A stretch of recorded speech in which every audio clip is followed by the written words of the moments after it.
This is Politics and Media 101. I'm Jeff Browning. There are over 50 million students in America's public K-12 schools. These kids literally are the future. Their success is the country's success. Our public education system is supposed to provide every child with an equal opportunity to succeed, regardless of where they're born or their income level or their race or their ability. Yet today, almost 70 years after the U.S. Supreme Court ruled school segregation unconstitutional, and almost 60 years after the first federal law promoting equity of opportunity for every child, massive gaps still remain. Many school systems are still effectively segregated, and schools in wealthier areas still often have more resources than schools in less wealthy areas, impacting students, teachers, and families in those areas in ways that aren't fair.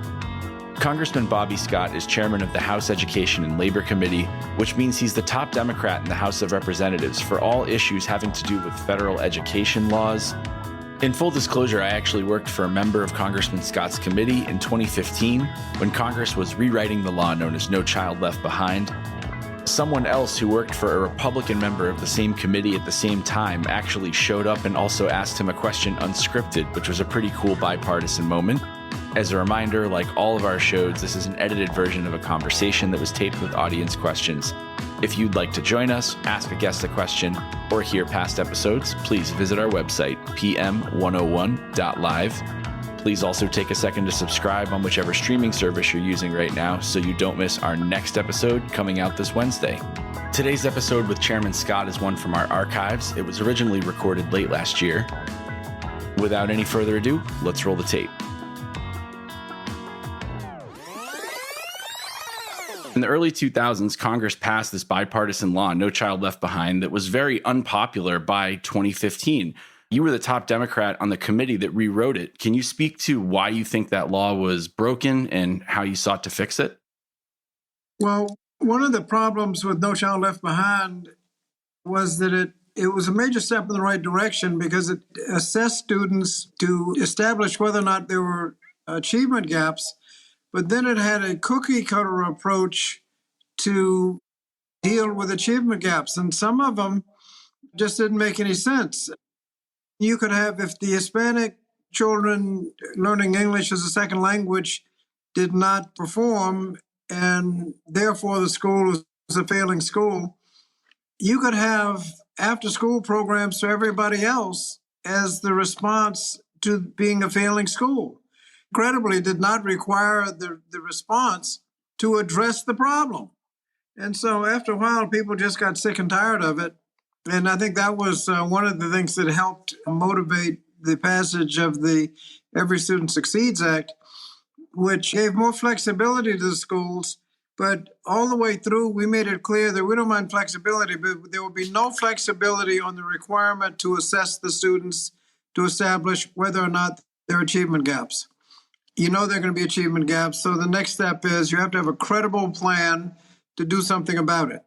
We're not going to be too meticulous on how you assess or what the plan is, but it has to be a credible plan to deal with achievement gaps. As it takes a little time to implement, but just about the time it's time to get going, the pandemic struck. And so we're a little behind the curve right now. We have an administration, I think, that will be aggressive in enforcing the Every Student Succeeds Act. That is making sure the state plans are adequate to deal with achievement gaps. But we haven't been able to do much during the pandemic. And relevant to the achievement gaps that you mentioned, so for listeners who may not know, I mean, in the U.S., there are great differences between school systems, and a student's the opportunities afforded to them may depend by their zip code or their race or their income level. So one issue that we hear often about in education policy related to achievement gaps is testing. Some groups propose to eliminate tests, but of course, without tests, there's no way to measure those achievement gaps or for policymakers or taxpayers to know whether there are different outcomes between students of different races or income levels. So could you speak to maybe why testing is such a controversial issue and why you think some groups advocate against it? Well, I think President Trump talked about testing in terms of COVID-19. He said our rate would go down if we just stopped testing. Well, that's That's an interesting response, but it doesn't solve the problem.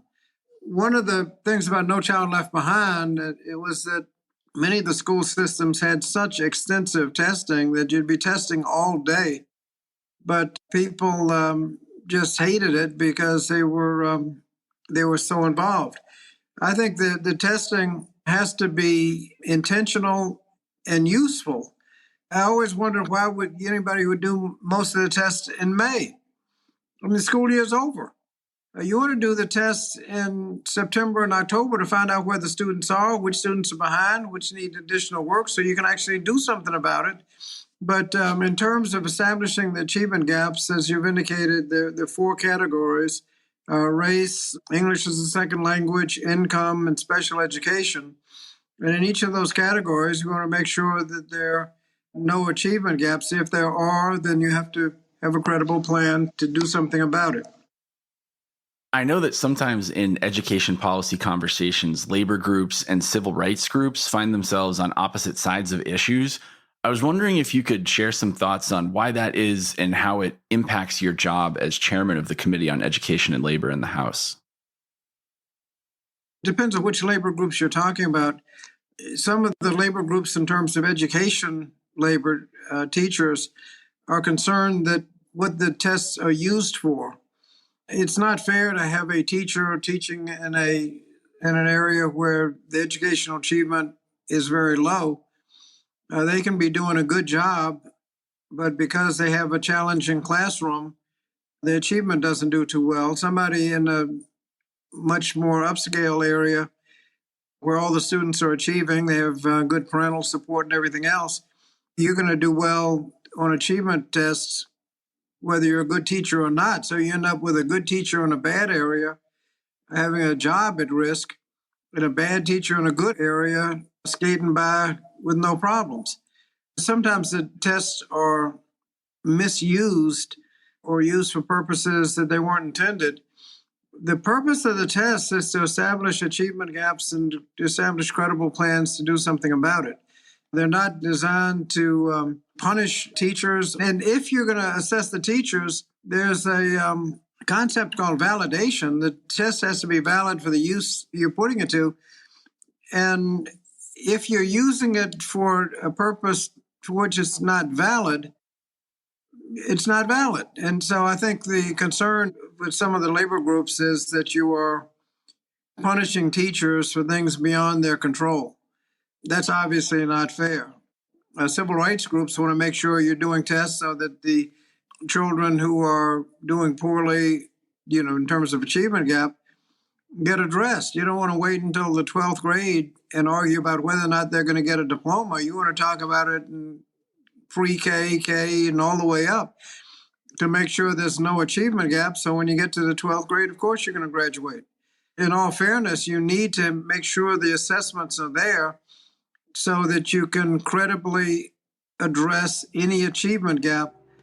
And if the gap is there, you got to have a credible strategy to deal with it. You have this perpetuating cycle in a lot of areas where the richer areas with higher property values are often collecting more property taxes. And those taxes are used to fund schools, which make those schools better, which makes more people want to move into those areas, which often drives up property values even more, making the properties less accessible. Many parents who walked with their kids to classrooms at Spain Elementary Middle School smelled something that wasn't quite right, but they didn't realize what it was. After this mom saw 7 Action News' coverage of mold growing in Spain Elementary Middle School because the roof has been leaking severely for years, she became concerned. Her daughter, 11-year-old Layla, a 6th grader at Spain, has been sick. The first year she was fine. I noticed over the last 2 years she's been having a lot of respiratory type problems, chest pains. And you mentioned some of the reasons behind those gaps. I think, you mentioned in context that teachers groups sometimes feel like they are being blamed for a lot of other structural issues that are affecting students. And one of them that folks in the audience may know about is how local schools are funded through property taxes. which of course means there's a wide difference between how much wealthier areas can afford to spend and how much less wealthy areas can afford to spend. And of course, since 1965, federal education funds have played a really important role in leveling that playing field. I was wondering if you could speak to the importance of federal education policy, whether by formula or resources or other forms of support, in leveling that playing field for students across the country. Well, you pretty much laid it out. In 1954, a quote that I frequently cite is from the Brown v. Board of Education decision, where they said it's doubtful that any child may reasonably be expected to succeed in life if denied the opportunity of an education. Such an opportunity is a right which must be made available to all on equal terms. That was 1954. Then by 1965, people figured out that you are funding the schools based on the real estate tax, which guarantees that wealthy areas will have more resources than low-income areas. And you're guaranteed, therefore, with the difference in resources, difference in outcomes. And that's not fair. And so in 1965, the ESEA, Elementary and Secondary Education Act, passed. The primary provision was Title I, which provides funding based on poverty. And so low-income areas under Title I would get significant funding. And that's been the major input into K through 12 from the federal government has been in ESEA, but most of that money is going to be in Title I. There are other, obviously, special ed, English as a second language, other provisions. But the real big one is Title I, and that gives low-income areas a fighting chance. And we've never put enough money into Title I to really equalize the educational opportunity. And the Supreme Court has never recognized that using the real estate tax and guaranteeing the inequity is a problem. In fact, they've essentially over the years allowed it over Supreme Court decisions. And so we need to make sure that we either eliminate the local funding based on the real estate tax and go to state funding, or significantly increase Title I. So we hear a lot about federal education mandates, but one thing that always struck me when I was working on your committee was that it seemed to me there really is no such thing as a federal education mandate. There are these funds that support a lot of school districts, and school districts can turn them down. But if they want to accept the funds, then they have to accept the conditions that are imposed by Congress and the taxpayers. So when it comes to how these funds are distributed to local school districts and what they're required to do with them, can you speak to the importance of accountability and what you think the accountability structure should be, what the requirements should be for state and local school systems that get these funds? Well, one of the things that we're looking forward to is working with this administration as the the SSA plans are proposed. This administration, I think, will be much more aggressive in making sure those plans are actually meaningful and robust, and make sure they get the job done in terms of credible strategies in reducing the achievement gaps. The pandemic came right at the wrong time, so this administration has not been able to do much. The last administration, frankly, just wasn't that aggressive. They were approving plans that some of us thought were a little weak. They're gone. We have a new administration. And I think this administration, when the pandemic slows down a little bit, children get in school, I think they'll be a little more aggressive in making sure that the achievement gap is actually addressed. And so we're looking forward to that. We just have to see how it goes. The pandemic has been really a problem. A lot of the students over the last year were stuck with distance learning. And frankly, a lot of students just frankly didn't learn much in terms of educational opportunity. And that's why we had the significant funding under the rescue plan to try to make up for lost learning.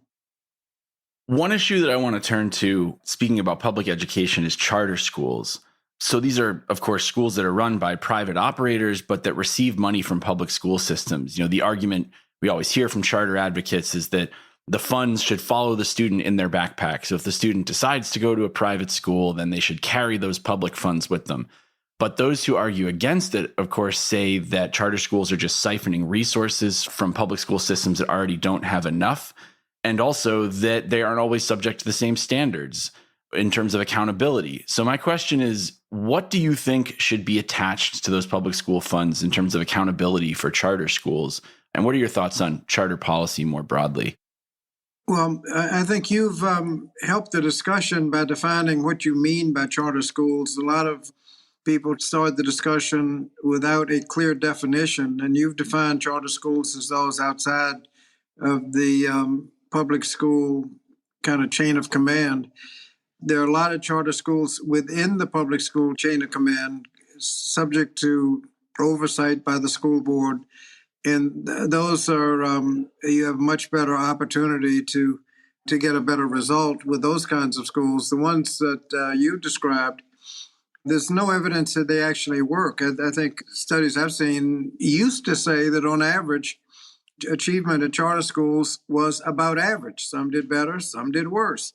The more recent data I've seen has shown that charter schools on average do worse than average, that there's no real benefit shown by virtue of going to charter schools. And so you're left with the fact that you're draining money from the public school system. If the public school system isn't doing a good job, seems to me the last thing you ought to do is drain resources from the public schools so they'll have fewer resources. Fact is, whatever you do in terms of funding, the vast majority of students will be left in public schools. So the fact that you're draining resources from the public school system to fund a handful, well, even if the charter schools worked better than average, you may have helped the privileged few that figured out how to get into that system, but the vast majority are still going to be stuck in public schools. We ought to be doing everything we can to improve the public schools.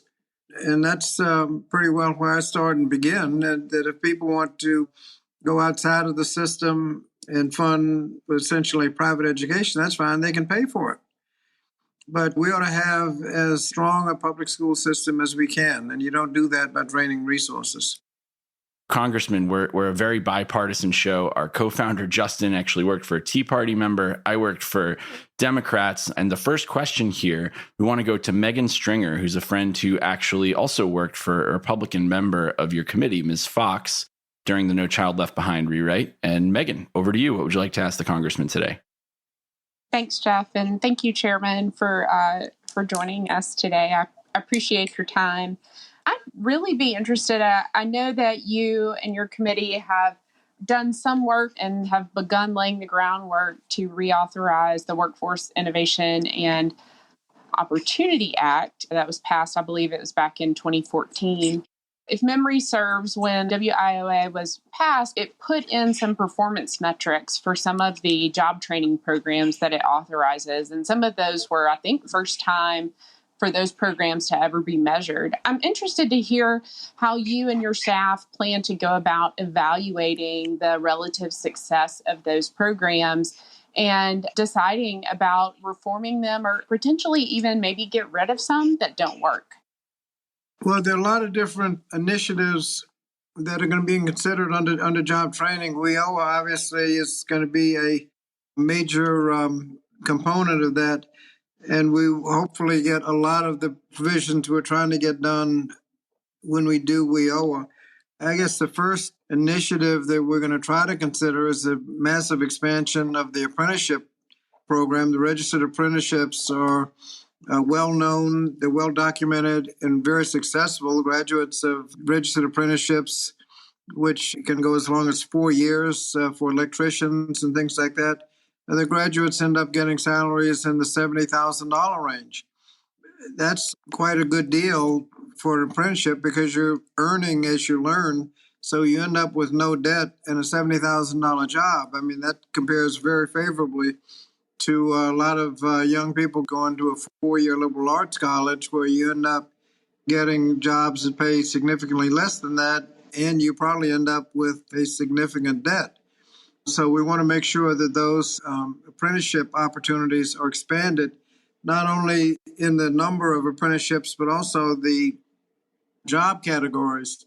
Basically, the apprenticeships are mostly in the building trades, carpenters, electricians, things like that. We also want to expand them into healthcare, technology, and other areas that can significantly benefit through the apprenticeship process. That's one. We want to give our youth opportunities. There's a category entitled Disconnected Youth that's 16 to 20-year-olds that are not high school graduates and not in school. Well, what are they doing? Well, if we don't get them working, we're going to be juvenile justice system. So we need to make sure there are opportunities for them. There's another category of concern we're calling kind of sector-based job training. Several members have come up to me, some in Ohio, and said that auto manufacturing plants or parts plants are closing. So those people are going to be looking for jobs, and can't we do something like train them to work on electric cars? Some of these manufacturers are going to total electric within the next 10 or 15 years. Exactly who's going to work on these things? WIOA has the possibility of paying people's tuition at a community college to get short-term training. I know Virginia has done a great job in our community colleges. They have short-term programs, 8 to 16 weeks, where the people going to those programs increase their earning capacity 25, 50, even 100%. But these programs cost $1,000 or $2,000, maybe even $3,000. Well, everybody's seen those studies that said the average family can't come up with $400 if they needed to. Well, if it's $3,000, might as well set $100,000. They can't go. But with a little assistance from the WIOA program, they may be able to pay for that tuition. Right now, as I understand it, they can accommodate about a third of the people that qualify. The other 2/3, they don't have the funding. There are a lot of good paying jobs. I know in Southeast Virginia, you couldn't find a welder before the pandemic. And so training welders is obviously a key. Truck drivers, you got shortages in truck drivers. One thing people might not always realize is how much bipartisan support there is for job training, including the Perkins Career and Technical Education Program, which your committee reauthorized in the middle of heated election cycles. So there's a lot of very strong bipartisan support for those types of job training programs. So thank you again for the question, Megan. Next, I want to go to a question from Kim. Kim, over to you. What would you like to ask the congressman today? Thank you, Jeff. And thank you, Chairman Scott. My question is, now that broadband and Wi-Fi have been essentially linked to education, how can the committee force the hand of tech companies to serve the disenfranchised schools and communities? Thank you. I don't think they need to be forced. I think they need to be funded. And all of the bills that we've passed of any consequence in the last year and all the bills going forward have significant funding for broadband expansion. There are two areas of need in broadband. One is just infrastructure. In the rural areas, they don't have access to broadband because the infrastructure isn't there. And then in other areas, although it's there, people can't afford it. We have some plants where there are subsidies for broadband, and I understand there are about 6 million Americans on those subsidies plans, but broadband is expensive. I know I've got whatever the fastest thing our cable TV has, and it's just costing about $100. Well, okay, I can pay it, but I can't imagine that everybody can pay that kind of fee, and it has to be available, as you have suggested. You're not going to school. You couldn't go to school without broadband. You heard a lot of students go to the local fast food restaurant and sit in the parking lot so they can get, or near a library so they can get access to broadband. Well, that's a little dysfunctional. People need, if you're looking for a job, you need broadband. If you're doing commerce, if you're ordering stuff, you need broadband. I mean, it's something that has gone from nice to have to need to have. And so all of the bills have significant funding. Now, it turns out that the way you expand broadband, I don't know what the exact numbers are, but the first 90% of the coverage is easy. The next 5% is hard, and the next 5% probably costs as much as the first 95% altogether. It's not profitable, so unless there's some subsidies up there for that last few, it's not going to happen. But we've done it. We've done it with telephones. We've done it with electricity. We can get universal coverage with broadband, and I think the will is there, and the money is getting there in terms of funding.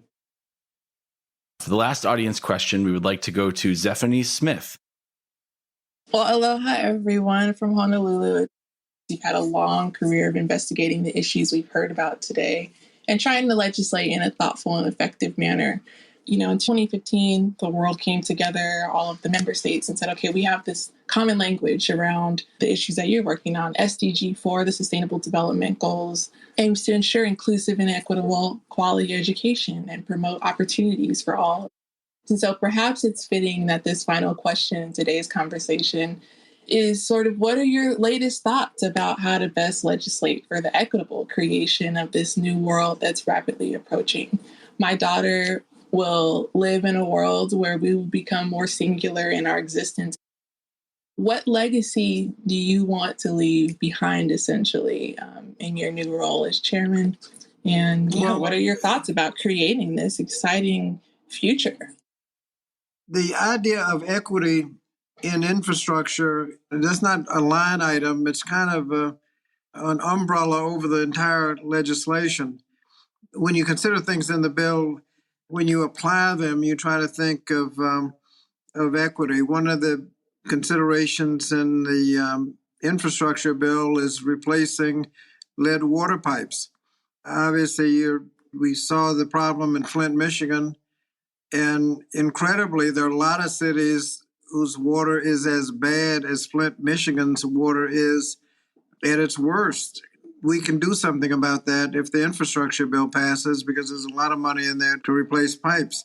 In terms of job opportunities, I understand there was one study that showed that if there's no job training, all of the jobs that are created in the infrastructure plan will go to those that already have jobs.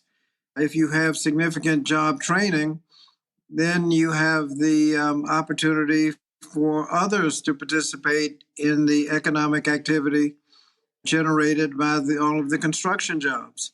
And so equity would require significant job training so that we can make sure that the benefits, the economic benefits from the infrastructure bill are equitably distributed. There are things in the infrastructure bill like legislation, the funding to help cities that were, or communities that were split by interstate highways. I think people are acknowledging that interstate highways went through many communities and essentially devastated their viability. The Interstate 95 that goes from Maine to Florida, right through Richmond, Virginia, went through what's named Jackson Ward, which was a thriving African-American business area. Went right down the middle. And Jackson Ward is still there, but it's not what it was. And there's money there to revitalize those communities. If you look at equity, hopefully you just won't look at it as a line item. Here's the equity line item. But on all of the line items, you consider equity as a consideration as you implement the provisions of the legislation. And that segues into my last question, an overarching question for you, Congressman. We really appreciate you being here with us. We have about 2 more minutes left with you. Are there any overarching thoughts or words or advice that you would leave our audience with here today? Anything good, bad, or anything in between before you have to head out and get back to work in the House? I appreciate you accommodating the schedule. We had a lot of votes today, a lot more than we expected, and they went longer than expected. But I think we're optimistic about getting things done. We don't want to ignore what we've already done, cutting the child poverty rate in half. That is, if we can keep going in that direction and we can keep it down, if we don't make some investments next year, if we don't extend, for example, the child tax credit, the poverty rate will ease right on back up. So there are a lot of things we have to continue to do, but the things we've already done, cutting the child poverty rate in half, the biggest investment in K through 12 education and the American Rescue Plan, biggest federal investment. And that investment was distributed according to the Title I formula. So the low income areas got the most money. And that money was designed to make sure that schools could open safely, stay open safely, but most of all, make up for learning loss. I mean, a lot of students didn't learn very much over the course of the year. And if we don't do something, they will be permanently inflicted with that loss. If we go right to it and do the work that we know can be done with appropriate resources, we can make up for that and get them back on track. So the investment K through 12 through the rescue plan, particularly because it was done through the Title I formula, means that in terms of equity, that those at the bottom of the achievement gap, and that achievement gap was exacerbated by the pandemic, still have a fighting chance if that money is used appropriately. Now, we went through reconciliation, so we couldn't put a lot of strings on the money, but we will use the bully pulpit, and if you mess up the money, like a couple of school divisions, one was fixing up a football field and another a weight training area. If you mess up the money, your name's going to be in the paper. So hopefully they will aim towards good academic achievement and getting young people back on track. Appreciate the opportunity to be with you. It's been fun. Hope we can do it again. That concludes today's conversation. Again, huge thanks to Chairman Scott, to our audience for their questions, and most of all, to you for being here. As a reminder, like all of our episodes, this is an edited version of a conversation that was taped with audience questions. If you want to ask one of our upcoming guests a question or hear past episodes, please visit our website, pm101.live. Please also take a second to subscribe on whichever streaming service you're using right now so you don't miss our next episode coming out this Wednesday. This has been Politics and Media 101. Wherever you are in the world, thank you for being a part of this community. I'm Jeff Browning on behalf of Justin Higgins and John Gunnison, our co-founders. We hope to hear from you soon.